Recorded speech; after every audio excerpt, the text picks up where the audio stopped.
అయ్యండి చేపలు ఎప్పుడు చేస్తున్నాం ఇప్పుడు మనము ఇగో చేప ముక్కలు పసుపు ఉప్పు వైష్ణవి కారం పొడి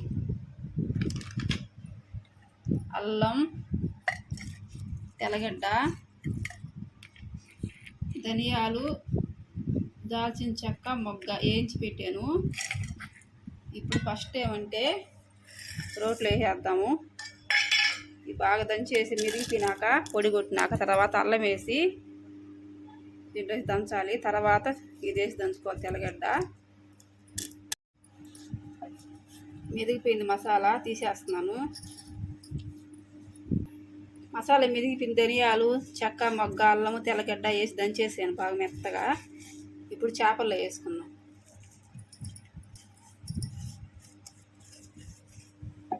చేపలు వేసేసాను. ఇప్పుడు సాల్ట్ ఉప్పు సరిపోయేంత,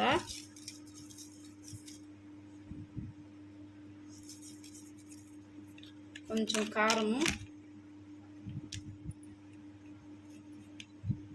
కొంచెం పసుపు,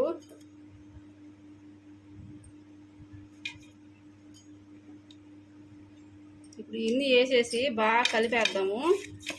కలిపి ఒక 10 నిమిషాలు పక్కన పెట్టుకుందాం. చేపలు కలిపి పెట్టిన 10 నిమిషాలు అయిపోయింది. బాగా ఉప్పు కారం పసుపు మసాలా పట్టే చేపలకి. ఇప్పుడు పొయ్యి మీద నూనె పెట్టాను, కాగింది, వేడెక్కువ చేసింది. ఇప్పుడు చేప ముక్కలు వేద్దాం.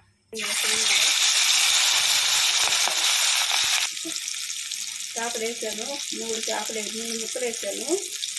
అవి వేగిన తర్వాత రెండో సైడు తిప్పి పెట్టి రివర్స్ చేసి వేయించుకుందాం. మంట కొంచెం హైలో పెడతాము. చాలు, నిదానంగా వేయాలి. చేప ముక్కలు వేయించేసి వేగిపోయినాయి, తీసేస్తున్నాను. ఆ మిగతా ముక్కలు కూడా ఇట్లాగే వేయించేసి తీసేసుకోండి అంతే. చేప బాగా గుడిపోయింది, వేగిపోయింది, తీసేస్తున్నాను. మళ్ళీ చేప ముక్కలు తీసేసాను, చూడండి బాగా వచ్చాయి.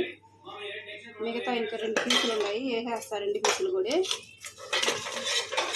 2 పీసులు ఉంటే వేసేస్తున్నాను. అంతే అయిపోయినది. చూడండి బాగా ఉడికిపోయింది, చేప ఫ్రై అయిపోయింది. చాలా టేస్ట్గా ఉందండి. నచ్చితే లైక్ చేయండి.